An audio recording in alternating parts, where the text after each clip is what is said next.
বর্তমানে ক্যান্সার আক্রান্ত পেশেন্ট 100 জনের মধ্যে 90 জনই জাদুগ্রস্ত, ওনারা নিজেরাও বুঝতে পারছেন না। একটা সন্তান হয়েছে, ছবিটা তুলে ফেসবুকে দিয়ে বলি যে এই যে দেখো আমার ভাতিজা বা আমার ছেলে বা আমার মেয়ে। এইটা আমরা নিজেরা কি বুঝতে পারছি যে কি ভয়ঙ্কর ক্ষতিটা আমরা ওই বাচ্চার করে দিলাম? জিনের সাথে মানুষের সম্পর্ক যে কয়েক ধরনের হয়ে থাকে, তার মধ্যে ম্যাক্সিমাম হচ্ছে চুক্তিগত সম্পর্ক। এছাড়া বৈবাহিক সম্পর্ক হয়ে থাকে, বৈবাহিক সম্পর্ক হতে পারে, তবে সেটা ইসলাম অ্যালাউ করে না। কেউ কেউ বলছেন এটা জায়েজ। আমি যতদূর জানি যে আমরা যেমন মাটির তৈরি, জিন নাকি আগুনের তৈরি।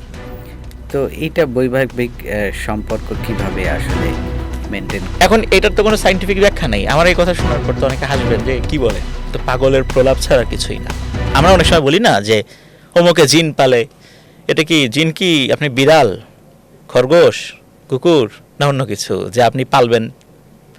জিন একটা স্বাধীন প্রাণী, তাকে বন্দি করে বশীভূত করে কাজ করা কারো জন্যই জায়েজ নেই। এটা সুলাইমান আলাইহিস সালামের জন্য খাস ছিল, এটা শুধু তার জন্য স্পেশাল পাওয়ার। আল্লাহ তাআলা তাকেই শুধু এই নিয়ামতটা দিয়েছেন, অন্য কারোর জন্য না।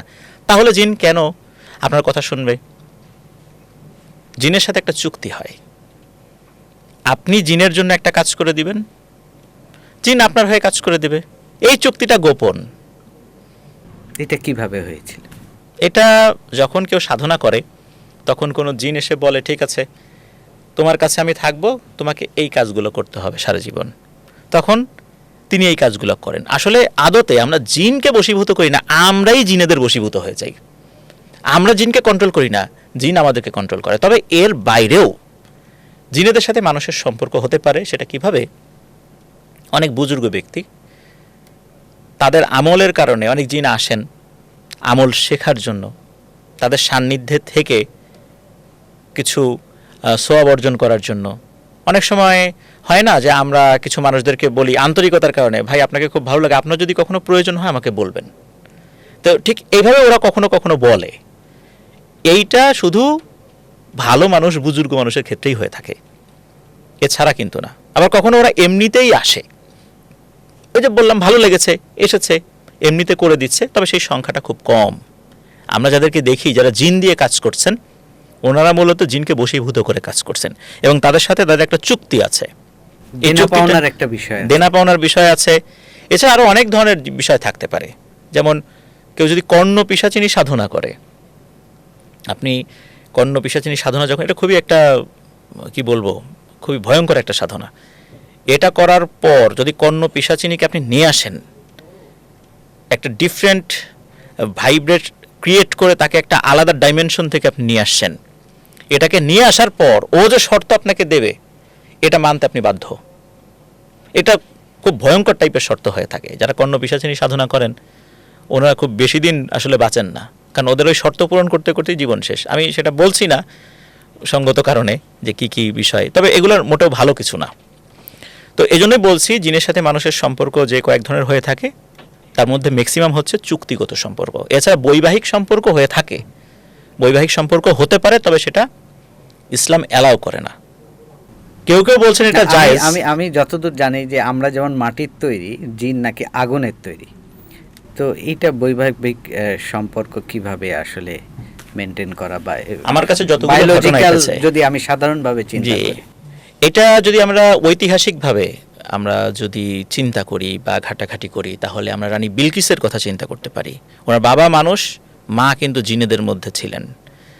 তো এটা হতে পারে, তবে ইসলাম এটাকে অ্যালাউ করে না। আর কথা হচ্ছে যে জিনেদের যে শারীরিক বৈশিষ্ট্য, বায়োলজিক্যাল যে বৈশিষ্ট্যটা, এটা মানুষের থেকে আলাদা। ওরা যখন কোনো মানুষের কাছে আসে তখন তারা মানুষের মতো হয়েই আসে। তারা তো ইচ্ছাধারী জীব, তারা তাদের আকার পরিবর্তন করতে পারেন, যার কারণে তারা ওভাবেই আসেন, ওভাবেই সম্পর্কটা হয়। তারা যদি তাদের আসল সুরতে আসেন তাহলে তো আসলে বৈবাহিক সম্পর্ক হয় না। মানে ভয়ঙ্কর ওই সুরত দেখেই তো ভয় পেয়ে যাবে কোনো মানুষ, তখন তারা অন্য রূপে আসেন, যার কারণে এই ধরনের সম্পর্ক হয়। তবে এটা ইসলামে উৎসাহ দেয় না। কেউ বলেছেন এটা জায়েজ নেই, কেউ বলেছেন জায়েজ, তবে নিরুৎসাহিত করা হয়েছে। যদি এটাকে উৎসাহিত করা হয় তাহলে যেটা হয় তা হচ্ছে একটা সংকর প্রজাতি পৃথিবীতে সৃষ্টি হবে, যেটা জিনেদের জন্য হুমকি। তাদের জগতে যে ভারসাম্য রয়েছে এই ভারসাম্যটা নষ্ট হবে এটা মনুষ্য সমাজেও এই ভারসাম্যটা নষ্ট হবে। এই জন্য আলেম ওলামারা কখনোই এটাকে উৎসাহিত করেননি। কেউ জায়েজ বললেও এটা বলছেন যে এটা জায়েজ কিন্তু এটা করা যাবে না, অনেকে বলছেন এটা করাই যাবে না, এটা হারাম। মানে ম্যাক্সিমাম আলেমরাই এটাকে একদম নিষিদ্ধ করছেন। সম্পর্ক হতে পারে বাট নিষিদ্ধ। আরেকটা বিষয় যে ধরুন পরি কারা? আচ্ছা, এখানে একটা মজার বিষয় আছে, তা সেটা হচ্ছে পার্সিয়ান মিথোলজিতে তারা পেরি শব্দটা ইউজ করতো। পেরিটা তারা একটা অ্যাঞ্জেলিক একটা এন্টিটিকে ইন্ডিকেট করতো, যার সুন্দর চেহারা, যাদের মধ্যে অসম্ভব রকমের হিলিং পাওয়ার রয়েছে, মানুষকে অনেক ধরনের জটিল রোগ থেকে উদ্ধার করতে পারে, নিরাময় করতে পারে, তাদের অসাধারণ চেহারা, সুন্দর মানে নারী রূপে। তখন এই পেরি শব্দটাই আমরা পরি বলে আখ্যায়িত করি। জিনেদের মধ্যে যে নারী সম্প্রদায় রয়েছে তাদেরকে আমরা পরি বলি। তবে এই শব্দটা মূলত পার্সিয়ান মিথোলজি থেকে আসছে, পেরি থেকে পরি। মানে ওনাদের তো একটা নারী জাত আছে। জি, এই নারী জাতকে আমরা পরি বলি আর কি। আচ্ছা। আমাদের এখানে পরি বলি। এখন অন্য দেশে কি বলে এটা আমরা বলতে পারবো না, তবে এটা ওই ফার্সি শব্দ থেকে মূলত আমাদের এখানে আসছে। সম্পর্কে আরেকটু বলি যে আসলে আমরা তাদেরকে ভয় করব না ফ্রেন্ডশিপ করব না কি ধরনের রিলেশন মেনটেন করব তাদের সাথে, সেই জায়গাটা ছোট করে যদি বল। আসলে আমাদের ডাইমেনশন আলাদা, তাদের ডাইমেনশন আলাদা। তারা আগুনের শিখা দ্বারা তৈরি আর আমরা মাটি দ্বারা তৈরি। আমাদের শরীরের টেম্পারেচার, আমাদের শরীরের গঠন, ওদের সব কিছু আলাদা। তাদের সাথে সম্পর্ক করলে দেখা গিয়েছে কখনোই এর ফল ভালো হয় না। যেমন ধরেন যে আপনার সাথে কোনো কারণে আমার সম্পর্ক খারাপ হয়েছে, আপনাকে বললাম সরি ভাই, বা অনুনয় বিনয় করে আবার একটা সম্পর্ক সুন্দর করে তৈরি করলাম। কিন্তু এদের ক্ষেত্রে হয় কি, এরা খুবই একরোখা প্রকৃতির হয়। এরা যদি একবার একটা জিদ ধরে বসে, আপনি কোনোভাবে তাকে বোঝাতে পারবেন না। আপনি বুঝতে পারতেছেন যে তার কথাটা অযৌক্তিক, তারপরও কোনো যুক্তি দিয়ে তাকে বোঝাতে পারবেন না। তাদের মধ্যে এই একরোখা একগুঁয়েমি ভাবটা রয়েছে, যার কারণে তাদের সাথে সম্পর্কটা আসলে করলে সবসময় মানুষকেই তটস্থ থাকতে হয়, যে আমার কোন ভুলটা হয়ে যায় যার কারণে ও ভুল ধরে। আবার বিষয়টা এরকমও হয়, তাদের সাথে সম্পর্ক করার কারণে আমাদের যেমন ক্ষতি হয়, আমাদের সাথে সম্পর্ক করার কারণে আমাদের কোনো ভুলের কারণে ওদেরও ক্ষতি হয়, যার কারণে আমাদের কোনো ভুলের কারণে ওরাও ক্ষিপ্ত হয়ে যায়। কারণ আমাদের জগৎ তাদের জগৎটা আলাদা, যার কারণে আসলে আমাদের সাথে সম্পর্ক এটা হতে পারে, হয়, তবে সেটা খুব একটা সুখকর হয় না। এটা না করাই উচিত। সাধারণত সাধারণ রোগগুলো আগে ফিজিক্যাল বডিতে হিট করে, এরপরে মেন্টাল বডিতে হিট করে। কিন্তু জাদুর ক্ষেত্রে হয় ঠিক অপোজিট ডিরেকশন থেকে, আগে সোল বডিকে হিট করবে, সোল বডিকে হিট করবে, আপনার মেন্টাল বডিকে হিট করবে, দেন ফিজিক্যাল বডিকে হিট করবে। আপনি যখন ডাক্তারের কাছে যাচ্ছেন, উনি তো আগে আপনার ফিজিক্যাল বডি ট্রিটমেন্ট করছেন, উনি তো সোল বডি পর্যন্ত যেতে পারছেন না, সম্ভব না। যার কারণে জাদুগ্রস্ত ব্যক্তির চিকিৎসা মেডিকেল ট্রিটমেন্টে করলে দেখা যাচ্ছে ভালো হচ্ছে না।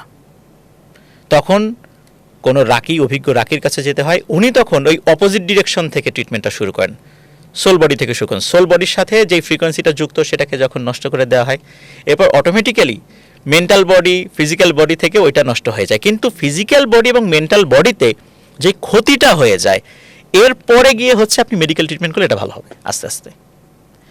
ঠিক চিকিৎসাটা অপোজিট ডিরেকশন থেকে হয়, মানে রুকিয়ার ক্ষেত্রে। আর ডাক্তারি বিদ্যায় যেটা হয়, এই জন্যই দেখা যাচ্ছে যে রোগী ভালো হয় না। এই কারণে দিন ধরে ভুগছে উনারা নিজেরা বুঝতে পারবেন, আরও অবাক হয়ে যাবেন।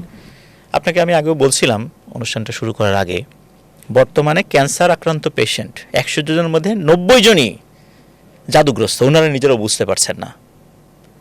আবার এখন যত অসুস্থ মানুষ আমরা দেখতে পাই, তাদের মধ্যেও 100 জনের মধ্যে 90 জনই কোনো না কোনোভাবে জিন জাদু দ্বারা আক্রান্ত।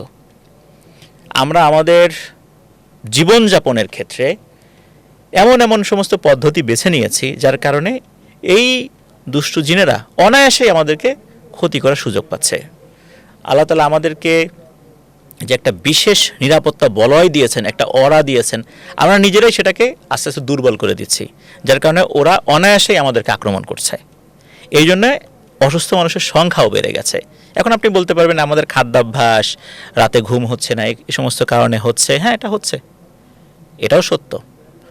আমি যেটা বললাম এটা শুনলে অনেকে হাসতেও পারেন যে কি বলছেন, এ তো একটা কোনো সায়েন্টিফিক্যালি কোনো প্রমাণ নাই। এর তো কোনো প্রমাণ নাই। আসলে আমরা যারা এগুলো নিয়ে চিন্তা করি, একটু গবেষণা করার চেষ্টা করি, আমরা দেখি ভয়াবহতা। দেখুন, আমরা কিন্তু হর হামেশাই যে কাজটা করি, একটা সন্তান হয়েছে, ছবিটা তুলে ফেসবুকে দিয়ে বলি যে এই যে দেখো আমার ভাতিজা বা আমার ছেলে বা আমার মেয়ে। এইটা আমরা নিজেরা কি বুঝতে পারছি যে কি ভয়ঙ্কর ক্ষতিটা আমরা ওই বাচ্চার করে দিলাম? আমরা কিন্তু বুঝতে পারছি না। হাদিসে আছে ইন্না আইনুল হক, নিশ্চয়ই বদনজর সত্য। এই বদনজরটা কি ভয়াবহ! রাসূলুল্লাহ সাল্লাল্লাহু আলাইহি ওয়াসাল্লাম বলছেন যে বদনজর মানুষকে কবর পর্যন্ত পৌঁছে দেয়, আর উটকে ডেকচি পর্যন্ত, মানে তাকে একদম রান্না করে খেয়ে ফেলা, মানে তাকে মেরে ফেলে। ভাগ্যকে যদি কেউ অতিক্রম করতে পারতো, বদনজর করত। অনেকে বলে বদনজর তাহলে কিভাবে হয়, এটা কিভাবে কাজ করে? আমরা যখন কারো দিকে তাকাই বা কারো একটা ভালো কাজ দেখে আমরা যখন ঈর্ষান্বিত হই, আমরা এমনটা না যে ইচ্ছা করে বদনজর দিচ্ছি। যখনই কারো কোনো সফলতা বা কারো ভালো কিছু দেখার পর আমাদের মনের মধ্যে আফসোস লাগবে, জেলাসি লাগবে, আক্ষেপ, তখন হয় কি আমাদের রুহের মধ্যে একটা ডিফারেন্ট নেগেটিভ এনার্জি তৈরি হয়, যেটা আমাদের দৃষ্টির মাধ্যম দিয়ে তাকে গিয়ে হিট করে। এখন এটার তো কোনো সায়েন্টিফিক ব্যাখ্যা নেই। আমার এই কথা শোনার পর তো অনেকে হাসবেন যে কি বলে, তো পাগলের প্রলাপ ছাড়া কিছুই না। কিন্তু আমরা যারা এগুলো নিয়ে চিন্তা করি, ভাবি, এগুলো নিয়ে অ্যানালাইসিস করি, আমাদের কাছে এই সত্যতাই মানে উঠে এসেছে যে আসলে এটা এভাবেই কাজ করে, বদনজর এভাবেই কাজ করে। কারণ হাদিসে রয়েছে বদনজর সত্য এবং বদনজর কাজও করে। তাহলে কিভাবে কাজ করে, এটা কিভাবে হয়, এটা নিয়ে যখন চিন্তা করলাম তখন দেখলাম এভাবে হয়। মানুষ ইচ্ছা করে বদনজর দেয় না, লেগে যায়, এভাবেই লেগে যায়।